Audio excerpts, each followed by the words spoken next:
Goop is now promoting therapy created by Nazi sympathizers and telling us that we're not allowed to give negative feedback during sexual experiences. It's been a year, so maybe I forgot how terrible they are, or maybe they're just getting a hell of a lot worse. Hello everyone, and welcome to the Corporate Casket. It's practically become a yearly tradition around here to talk about Goop. And as it turns out, they have yet another Netflix special called Sex, Love, and Goop that I just had to get my hands on.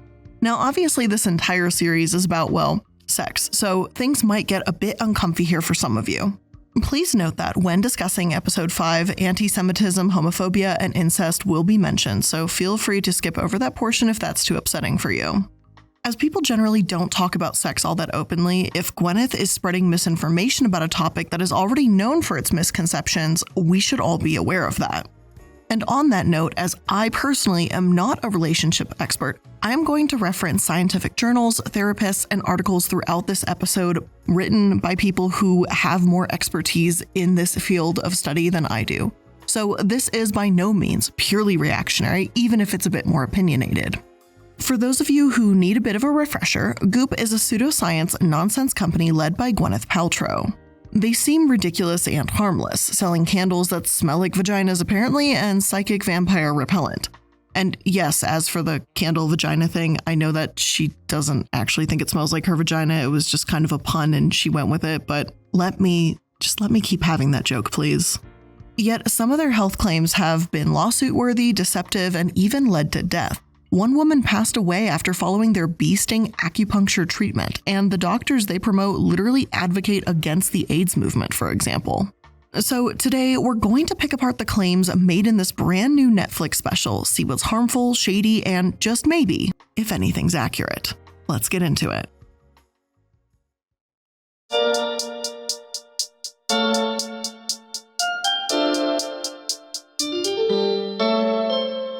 As there are 6 episodes, we're going to break this down into 6 easy sections. Episode 1 naturally starts off with the disclaimer: the following series is designed to entertain and inform, not provide medical advice. You should always consult your doctor when it comes to your personal health before you start any treatment. I'm sure they use this disclaimer as some sort of legal shield, considering that Goop has truly had no problem with giving medical advice in the past. They used the same disclaimer on their previous series before they delivered a mountain of misinformation. So let's see if they use it the same way this time. Each episode features couples, whether married or dating, and the ways that Goop intends to help them. Erica and Damon, who've been together for 6 years, are the first couple. According to Erica, although they have a lot of love for one another, the communication isn't there. The couple agrees that they do argue about sex and feel mismatched in that regard, but by no means do they say this is the only argument that they have. But hey, as this show is about sex, it skims over the communication issue portion and gets right into how they interact in the bedroom. She says she can't get into the mood immediately, whereas Damon says that Erica walking around in the house is enough for him. This would have been a fantastic opportunity for Goop to say that a vast majority of women, 75%, don't climax from intercourse alone. And this is simply because of how vaginas work in the first place. According to one of my sources, the critical number for orgasm with penetration is 2.5 centimeters. That distance still allows the clitoris to be stimulated by vaginal penetration. If the clitoris is farther from the urethra than that, orgasm without additional stimulation is difficult or impossible. It's so strong a correlation that if you give us a woman who has a distance of 3 centimeters, we can very reliably predict she won't have orgasm with intercourse, said Elizabeth Lloyd, an affiliated faculty scholar with the Kinsey Institute for Research in Sex, Gender, and Reproduction. The way that Goop treats Erica's supposed problem is a bit frustrating because there is literally nothing wrong with her. This is just how the female anatomy works. Erica should be given the space to communicate her needs and for her and Damon to recognize that no, this isn't a matter of Erica being conservative, but potentially just how her body works. However, instead of discussing anatomy, Jaya, a somatic sexologist, is brought in, and yet again, they attribute Erica and Damon's problems as a sexual mismatch when, personally, I believe there might just be a lack of education involved. Jaya goes on to explain that there are 5 different kinds of erotic blueprints, like the 5 love languages, but for sex. She claims that there's the energetic blueprint, someone who is turned on by anticipation. Then there's the sensual blueprint, someone who wants all their senses involved and a lot of intimacy, and the sexual blueprint, people who are forward and kinky, which is about taboo. People who have the shapeshifter blueprint can play in all of these blueprints. I'm not saying that these blueprints don't exist, or that there's anything wrong with knowing what you prefer.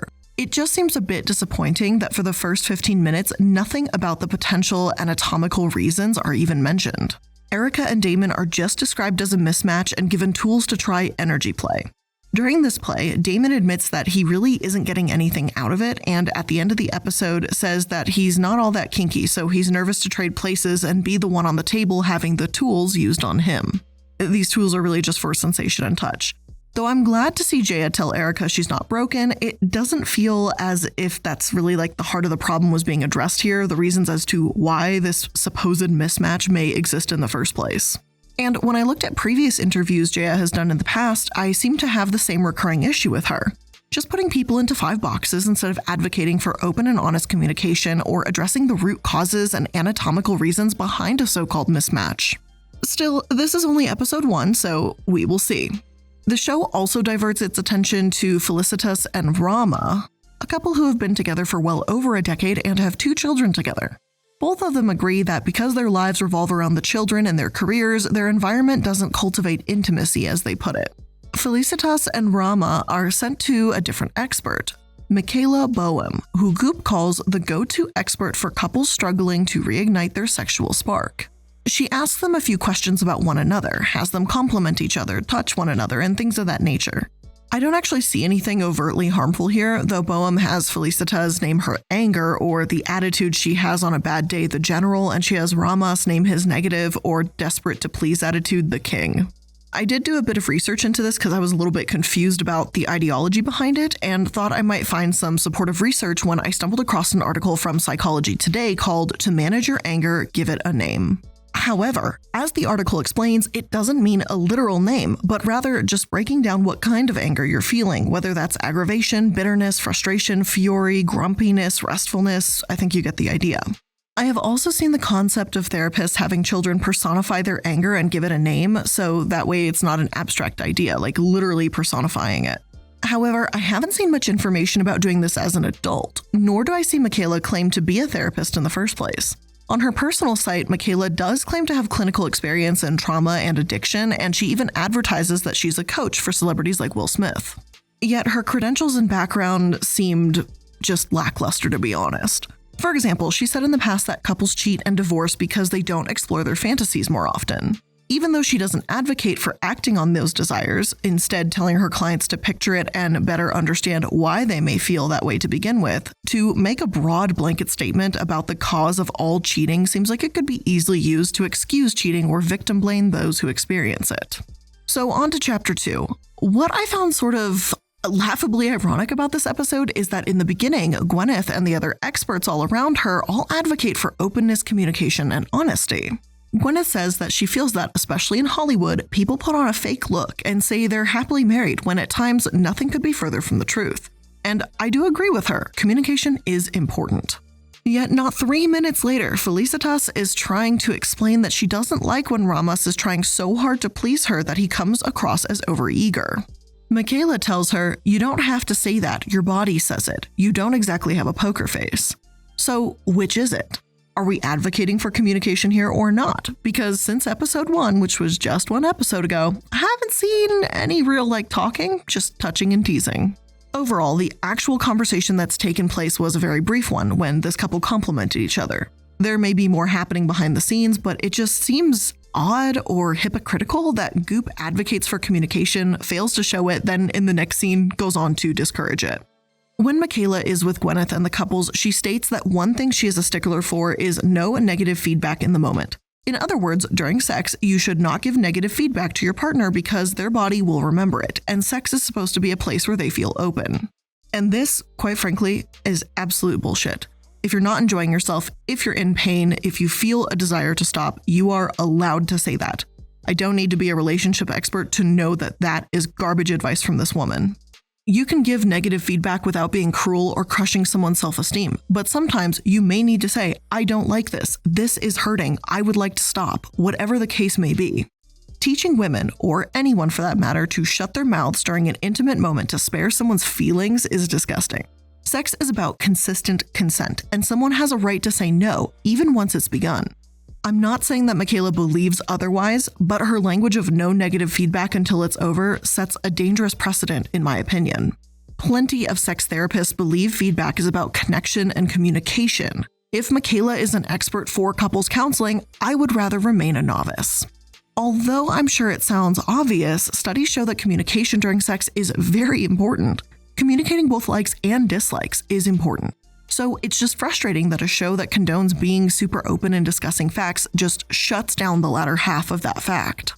Anyway, we move on to Damon and Erica again.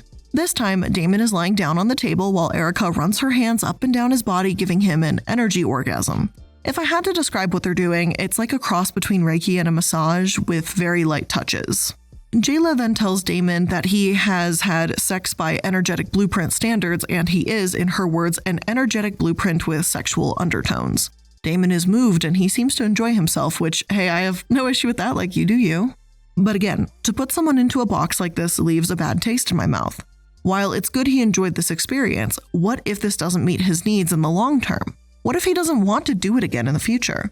Again, because of the show's focus, at least as of episode 2, it's been about getting them to match up and enjoy the same things. There's been no communication addressing their different needs or any actual discussion between the couple. Jaya then demonstrated how connected you can be with your partner once your energies are in tune, and I find the scene with her and her partner extremely reminiscent of the Reiki that's demonstrated in Goop's other Netflix series. If this energy-style sex works for Jaya and her partner, more power to them. I don't care what you do in the bedroom. At least they aren't promoting this as something healing. As for Felicitas and Ramos, when they sit together blindfolded, holding hands and swaying.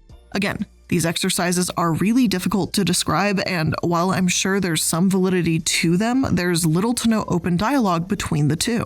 As she mentioned earlier that she wanted Ramos to take control and be more confident as opposed to being needy, Michaela has Ramos sit in a chair and has him tell Felicitas what he'd like her to do. And as awkward as this is to watch, at least it's some communication, I guess. Now, as we move into episode 3, we're introduced to Camille and Chandra. Chandra says she'd like to gain more confidence, having grown up in a religious household where sex, let alone lesbian sex, wasn't often discussed. Camille says that not having realized she was a lesbian until her 20s, she feels she has a lot to learn, and that's the purpose of her being here. They head off to see Darshana, an erotic wholeness coach and certified sexological body worker. From there, the couple begins to look at sex toys and then undressed, holding one another. Darshana encourages Camille when she seems nervous to step back, to put her clothes back on if she wants, and to communicate. And I won't lie, I thought this was a very important moment and definitely a far cry from what Michaela had said in the last episode, which seemed to encourage not stopping an intimate moment at all costs. Here, Camille is able to articulate that she's self-conscious about her body, something she admits she struggled with in the past, and Chandra is right there to comfort her.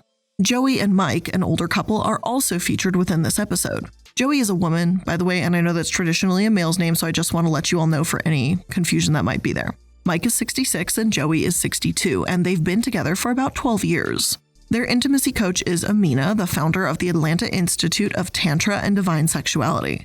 By this point in the Goop series, I heard the word Tantra tossed around a few times, typically on these experts' bios, so I figured I'd look into it just a bit deeper to see what the practice is all about. And according to the British Museum, Tantra is a philosophy that emerged in India around the 6th century, and they also state, many Tantra texts contained rituals that transgressed existing social and religious boundaries. For example, sexual rites and engagement with the taboo, such as intoxicants and human remains. Tantra challenged distinctions between opposites by teaching that everything is sacred, including the traditionally profane and impure. The Tantric worldview also historically sees all material reality as animated by unlimited feminine power. Tantra has changed and evolved throughout the years. It means different things for different cultures and people. But for our intents and purposes, and in the way that Amina uses it, tantric sex is generally about a deep connection, erotic energy, and a holistic approach to sensuality. Amina encourages Mike to move slowly and use foreplay and to understand sensuality without sexual touch. And this really feels like something that Erica and Damon would have benefited from in a similar conversation about needs as well, but that's just my opinion. From here, Chandra, Camille, and Joey all engage in mirror work. In this exercise, the three of them, as well as Amina, look at themselves in the mirror and acknowledge what they do and don't like about their bodies. Studies do show that women are, on the whole, less confident than men. There is a confidence gap, so I'm not at all opposed to the show addressing it. But personally, as much as I have no desire to see people disrobe, I think it might have been interesting if Mike also engaged in the mirror work episode to better relate to Joey. Then again, someone could argue that self-confidence isn't about what a partner thinks of you, but how you feel about yourself. In that case, maybe Chandra and Camille should have done the exercise separately instead of together. In terms of mirror work itself and its effectiveness, I was able to find a study on this. Tara Well, an associate professor of psychology, wrote an article in Psychology Today that reads, "In teaching people to use mirrors as a meditation tool, I am struck by how unkind people can be to themselves when they first look in the mirror. The mirror tends to magnify our internal state, and looking at yourself without a clear intention often evokes self-critical inner dialogue as a default. Can a mirror be useful as a therapeutic conduit for compassionate self-talk?" Nicola Petracchi and colleagues set out to answer that question. They conducted a study to test whether a mirror could enhance the efficacy of compassionate self-talk. The research participants were asked to generate 4 phrases they could use to soothe and encourage their best friend. Then they were asked to describe an episode in which they criticized themselves and were assigned one of 3 conditions. 1. To repeat the 4 phrases to themselves while looking at the mirror, or 2. Repeat the 4 phrases to themselves without the mirror, or 3. Look at themselves in the mirror without repeating the phrases. The results of the study showed that participants who said the phrases in the mirror reported higher levels of soothing positive emotions.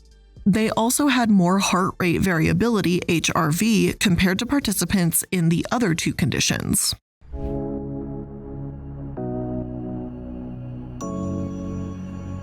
Now, I had some high hopes for episode 4 as Erica and Damon state that they're finally going to learn about anatomy. Like, finally, right? Jaya is back and starts us off by making the bold statement that arousal and fertility are linked. Considering that Erica was talking about having a baby just moments earlier, I'm not sure if she's implying that it's harder to get pregnant if you're not aroused, or the fact that many women will fantasize about sex or be more aroused when ovulating. Studies do support the latter, so hopefully that's what she means, but I do wish she'd be a bit more specific so there's no risk of misinterpretation. Within this portion of the episode, Jaya gives her anatomy class, which does make some good points. She explains how studying anatomy was considered shameful, and the pudendal nerve itself means in Latin to be ashamed. I confirmed what she said, and none of it's actually inaccurate, so I am grateful for that. Still, even though she emphasized how large the clitoris is, she doesn't explain that most women genuinely need that stimulation in order to orgasm. It seemed like a perfect time to talk about those statistics that I had brought up earlier, but I guess Goop must have forgot that they exist. Afterwards, Erica is on the table again, and Jaya points out that she's tense and needs to relax. Erica has a breakthrough, realizing that she's been bracing for a while before Jaya guides Damon in touching her. Chandra also opens up in this episode, stating that because of her religious background, she hasn't felt accepted as a lesbian within her family, her mother in particular. She's made it very clear she won't be at our wedding, Chandra states. She also explains that she doesn't often feel pressure from penetration, and while talking with Darshana, does the exact same technique we saw on the previous Goop series, looking at her own genitals in the mirror. Darshana addresses Chandra's difficulties afterwards and says that her pain from penetration may be because of the shame she felt growing up. First, she promises Chandra that if she wants to stop at any time, they will, and then Darshana begins touching her. Gwyneth and expert Michaela also sit down and talk within this episode about sex therapy. Michaela explains that the sexological body work is a term used when you do work that involves the body responding to sexual touch and genitals. It's not legal everywhere because it's hands-on. Michaela claims that it's legal in California and Europe, though. Sexology itself is an incredibly controversial topic, but according to one source, many use the explicit model when working with clients. And for those of you listening, it's spelled explicit. They are extended EX and permission P, meaning to give permission throughout the work with clients for them to discuss sexual behavior and sexuality issues, as well as to support the client in their experiences of sexual behaviors, as long as they are not harmful. Limited information, or LI, clarifying any misinformation, dispelling myths, and providing factual information in a limited manner. Specific suggestions, SS, providing specific suggestions relating to the particular issue, and intensive therapy, IT, providing highly specialized therapy for more complex presentations to the individuals. The key aspects of this model include being aware of and providing explicit permission throughout the work with the client or clients so the clients can work through their personal issues as a core feature of the other stages of explicit. In other words, there's far more to genuine sex therapy than touching clients, although Michaela isn't wrong when saying that this is a part of it. She's still omitting a ton of information. Goop, being a Netflix series, absolutely could have hired a sex therapist to explain this. If I had the resources to read an article and learn about how sex therapy works, I'm sure Gwyneth has the resources to ask a sex therapist to explain the various facets of their work. But she didn't, and it's once again pretty disappointing. And according to the Mayo Clinic, physical touching isn't even a part of mainstream sex therapy whatsoever. Yet this is the part Michaela focuses on. It sure seems to be the same for Goop too, considering that this has taken up a majority of their series. Now, before we continue on to episode 5, there's really no good place in the series to place a sponsor, and they really wanted it as close as the middle of the episode as they could, so here's an ad break. Enjoy. It's time to talk about one of my favorite sponsors, Stitch Fix. As many of you know, I am not a hoarder and I am not really addicted to many things, but if there is one thing that I always need a fix for, it is sweaters, and Stitch Fix has me covered. Do you like that pun? I like that pun. I just thought of it. But anyway, Stitch Fix Freestyle is your trusted style destination where you can discover and instantly buy curated items based on your style, likes, and lifestyle. Whether you're looking for a brand you love or to try a new one, at Stitch Fix Freestyle, you can shop a range of over 1,000 brands personalized to your size and fit. And you know me, it's pretty easy. I find sweaters and cardigans tab and boom, I am gone. And Stitch Fix has all the recommendations. Plus they also show you how to pair previously purchased items with other items that they might have in stock for you. Plus there's no subscription required and they offer free shipping, free returns, and exchanges. So get started today by filling out your style quiz at stitchfix.com/casket. That's stitchfix.com/casket to try Stitch Fix Freestyle. stitchfix.com/casket.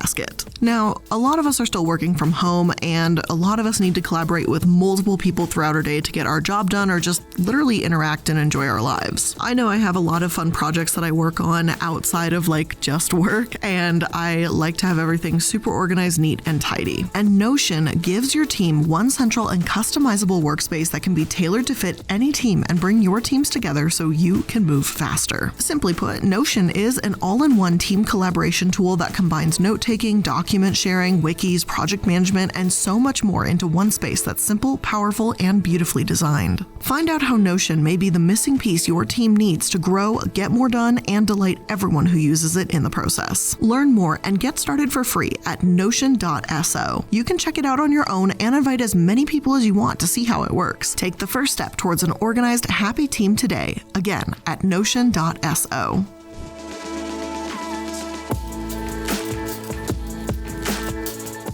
Now, as we open into episode 5, we're introduced to Dash and Sarah, and they are a queer couple, and they haven't been together for a very long time, so they're still considered to be in their honeymoon phase. They claim their largest issues stem from insecurities and negative behavior patterns. Dash has a fear of abandonment, while Sarah admits she's cheated on partners in the past and gets bored easily. The family therapy they're assigned is called Family Constellations, led by Katarina Wittich. Bert Hellinger created this practice after living with the Zulu as a missionary. At least that's what Katarina claims. She doesn't really mention having any experience as a family therapist. Though this constellations theory is a bit tricky to explain, here's a broken down version from Good Therapy. A family constellation session typically takes place in a workshop made up of a group of individuals who are not related. Members of the group stand in for family members of the person or couple presenting a difficulty or concern. The person seeking a resolution of an issue, who is referred to as the seeker or the group facilitator, chooses these representatives and places them into position as members of the individual's family, also choosing one person to take the place of the seeker in order to complete the family dynamic. The use of other individuals to represent the family is believed to illuminate the disharmony within the family, and the individuals standing in as members of the family are believed to be able to feel and experience the emotions of the person whose role they have taken on. Hellinger, the developer of Family Constellations, calls this sense of connectedness, which is said to be felt telepathically by members of the group, the morphogenic field. When Dash and Sarah begin this Family Constellation session, they too have other individuals representing their family. Katarina calls them resonators, as they haven't been given any information about Dash and Sarah whatsoever and are strictly there to resonate.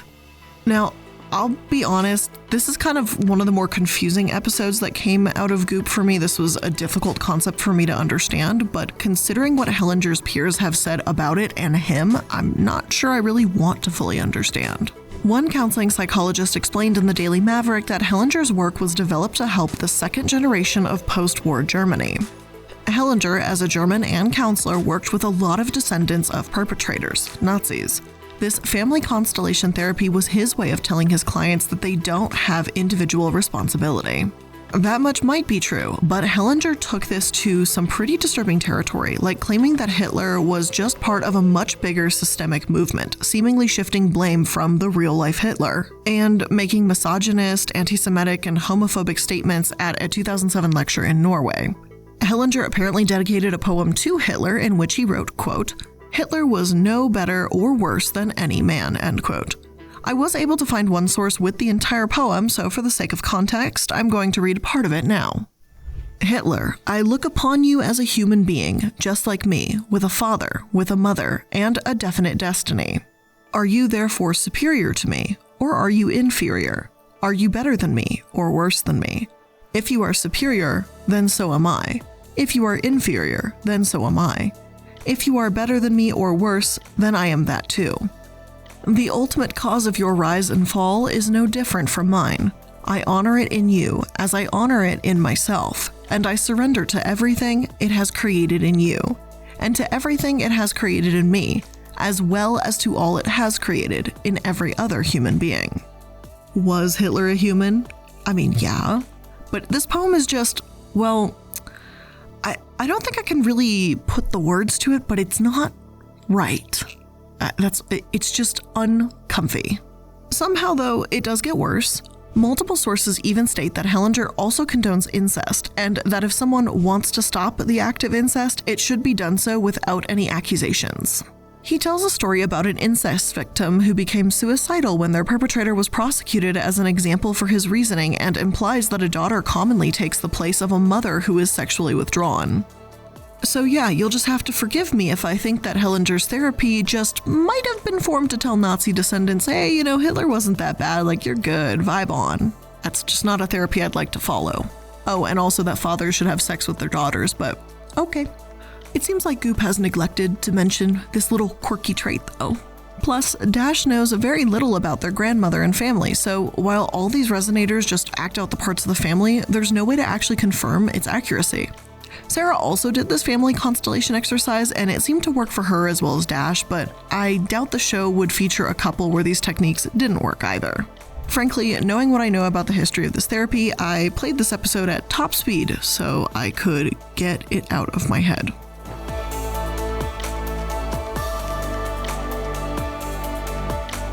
Now finally, we move on to the final episode.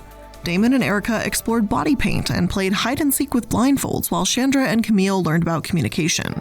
Camille explained to Darshana and Chandra what she liked. Damon and Erica tearfully thanked Jaya for their new and improved sex lives, and Gwyneth summed up the entire episode with some montages. This episode really was just a summary, so there's really not much else to say aside from that.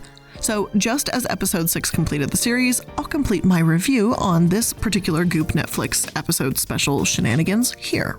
I disagree with other sources that mention how the toys within the show are in the Goop shop, therefore the series was, in small part, some sort of sales tactic. Not once did Gwyneth turn towards the camera and say, by the way, if you like the toys you saw on screen, you can buy them on my website.